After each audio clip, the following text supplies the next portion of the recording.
The financial risk facing service members today looks nothing like it did 15 years ago. There used to be real barriers. A literal base gate stood between you and companies that didn't have your best interests at heart. Commanders could keep bad actors out. The Department of War, then Department of Defense, could set up policies and hope, no, not on this installation. But the world is really changed and that is gone. Today, the enemy isn't standing at the gate trying to get in. The enemy is already in your pocket. It's in your phone, your apps, and the ads. It's also in the algorithms and the late night scrolling and the veteran recommended investment opportunities that sound legit, but are in most cases not the case.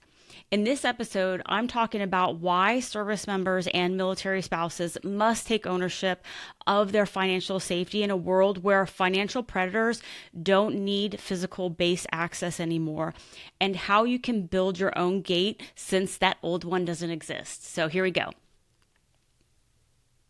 There was a time when if a shady business wanted access to you, they had to show up physically. They had to get past the gate, get approval to advertise or rent space on base. Leaders could block them. Commanders could protect their people. And when they did, they would just go out and set up shop right outside the gate. So they were surrounding the gate. So think about this for a moment. Would the then Department of Defense or current Department of War ever allow sports betting companies to set up a kiosk inside the hallways of the exchange, or a payday lender to give out loans right beside the free tax preparers?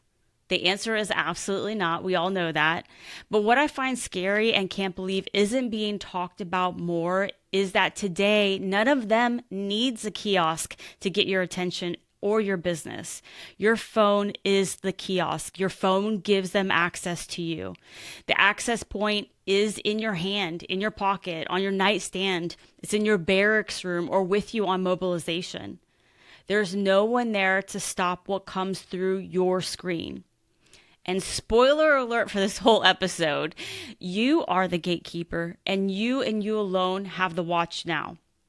So here is a hard truth that the military community really needs to come to terms with, is that installation gates across the world didn't get breached. They have become irrelevant in your financial protections. Technology outran the protections. So we now live in a world where payday loans are online. Investment advisors with no experience or credentials have millions of followers. Sports betting apps can target you in marketing. Influencers are selling financial products that you don't need or don't understand. And veteran owned doesn't always mean that it's trustworthy. I hate to say that out loud, but it is true. The Department of War can educate service members and their spouses. They can give briefings and teach classes. They could also warn, but they can't possibly block what you can download in less than a second. This isn't leadership failing you, or quite frankly, it's not something that they really have ownership of. It's you. It's the reality of technology and life in general now. Technology is moving faster than the rules can, faster than policies are set, faster than oversight. And the real bad news is that predators know it. And when I say predators, I'm not talking about a blacked out Chinook coming to take you in the night. I'm talking about financial predators, the ones that want your money, your hard-earned money, the ones who know you get bored in the barracks and have just the product or service to cure your boredom. They're the ones that know when you're stressed during a deployment and have just the thing to take away your worries. The ones that know a PCS can go off the rails and you might be desperate enough to buy their thing because you don't have any other option, or what feels like not have other options. They know you get paid on the 1st and the 15th for sure, but they also probably know the minute you get paid. As a service member, spouse, or veteran, you have a target on your back and your cell phone that's in the shape of a $sign, every one of us. So why you cannot outsource your financial safety? Because of all the things I've just mentioned, service members need to shift their mindset. The DoD cannot protect you from financial decisions you make on the couch at 1 a.m. Your command team cannot stop you from clicking a link sent to you via text message.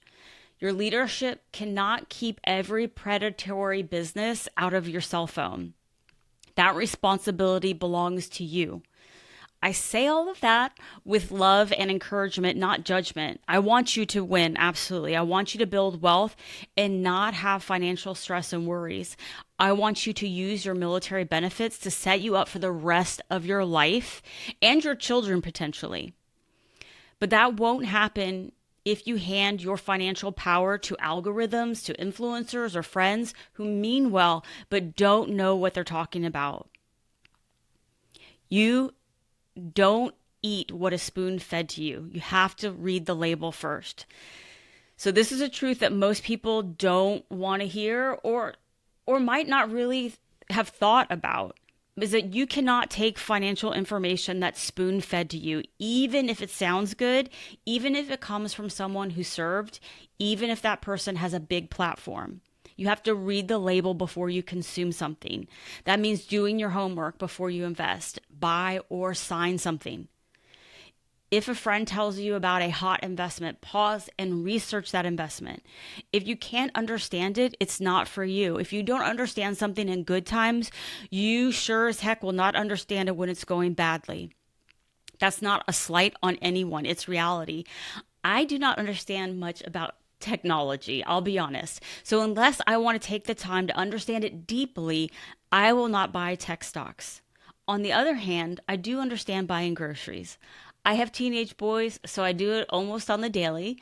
So I would be able to do some basic research and possibly buy stock in a grocery store because I comprehend that. I wouldn't do it just because somebody else told me it's a good investment. I am familiar with it and I've done my homework.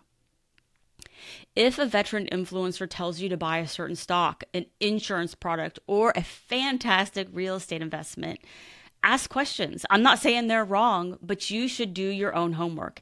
If someone tries to guilt trip you into joining their business opportunity because it's helping the military community, take a step back. Again, not saying they're wrong or it's not awesome, but you should do your homework.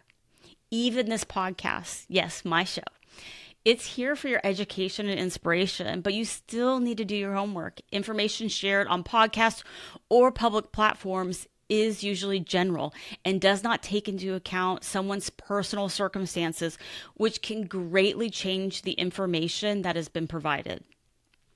I don't ever want you to just take my word for something. I want the information here to spark your curiosity and encourage you to dig deeper. I want it to motivate you or inspire you to action or change something, or for the information shared here to make you double check something before making decisions that could negatively impact your finances. For example, using buy now, pay later.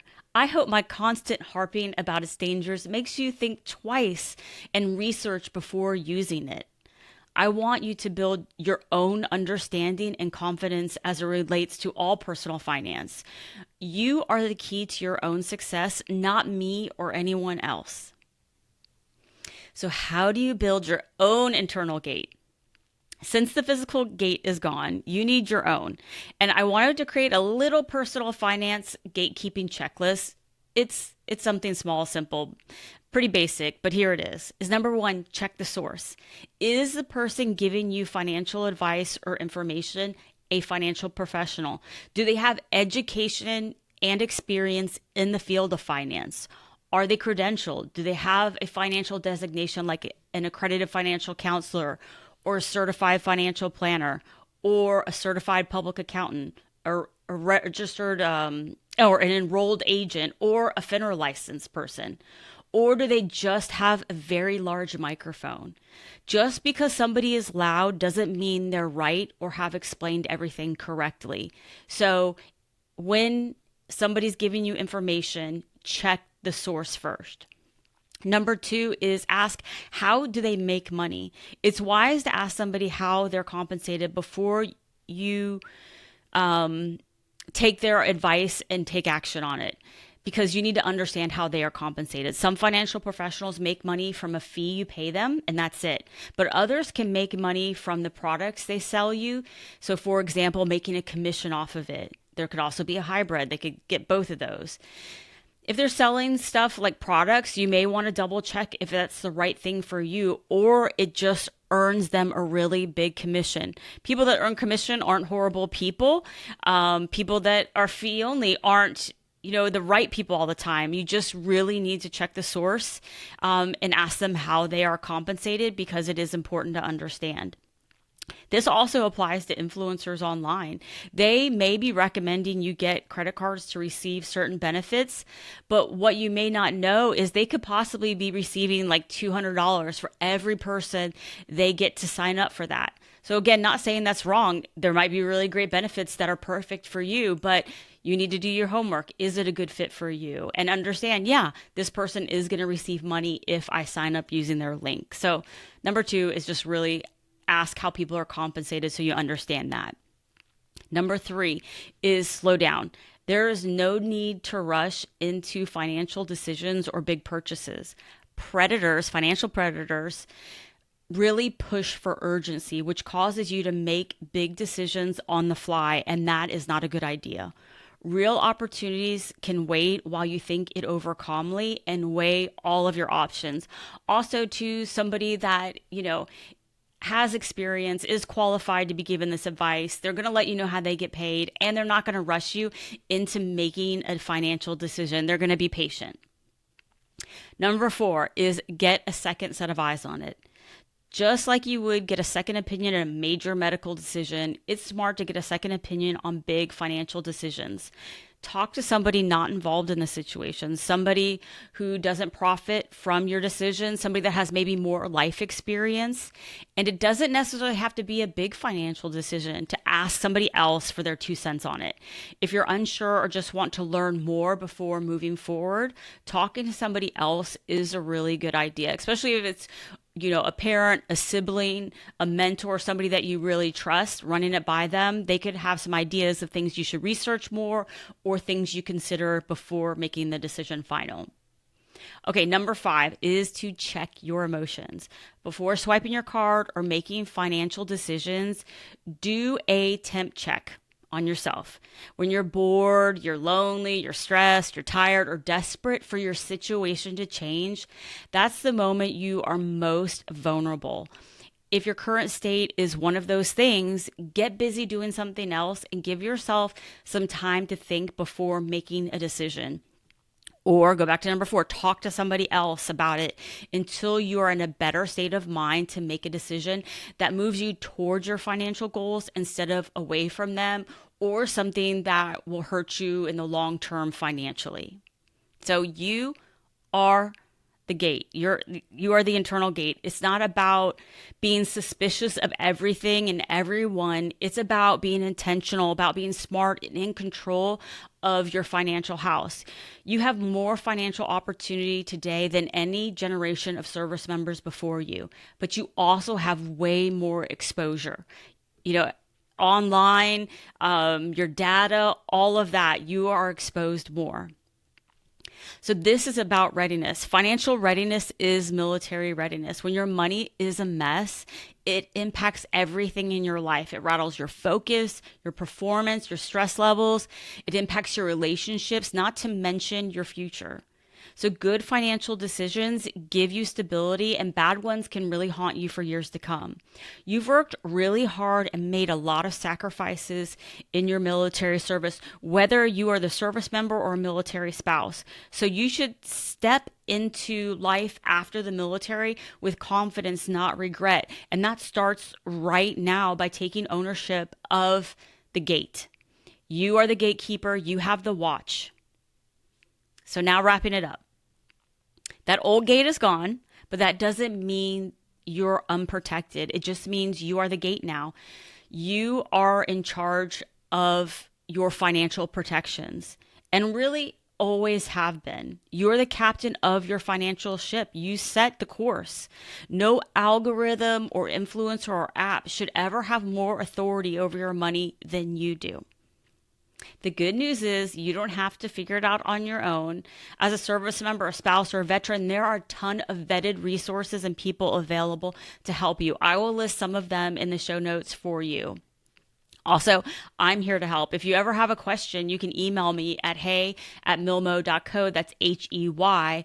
And I'll send the answer to you. I'll reply to you and I'll also answer it here on the show. So, again, this isn't about being suspicious of everything in the world that's coming in, but it is in your pocket and you do have to take ownership of your financial protection.